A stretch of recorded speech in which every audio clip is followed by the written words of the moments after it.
Felly, tra bod hi'n gan mlynedd ers Steddfod Penbedw a Gader Ddu, yn amlwg mae yna ganrif rhwng y ddau beth, felly dydy'n nghader i ddim yn mynd i edrych yr un fath ar Gader Ddu.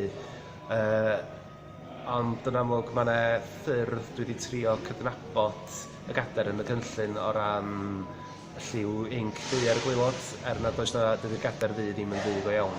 Ond oedd o'n ffordd hawdd i fi fynegu hynny a bod o'n troi wedyn o ddu i wyn. O ran yr dyluniad arall yna fo ydy'r defnydd o siapia templates hen offer fferm, enghraifft y pladur sydd ar...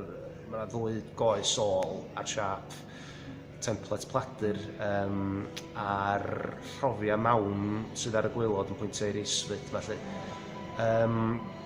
Ond mae o drwy ddefnyddio hynny, mae o'n defnyddio offer sydd ddim yn cael ei defnyddio dim mwy a'i ail-pwrpasu nhw, ond di ail-pwrpasu nhw ella mwyn pwyntio at ddyfodol newydd ddechlon neu symud o ddiwch i oleuni a symud ymlaen fel Cymru ddyfodol hyderus sy'n un hynny.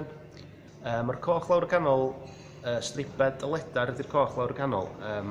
Wreiddiol oedd ar bapur mwyn torri ar y cynllun yn weledol. Do'n ni rhwng dau feddwl os o'n i'n mynd i gadw fo ta beidio, ond ar y pryd tra ni'n troi dylunio fo oedd Cymru yn yr Euros yn Ffrainc flwyddyn diwetha.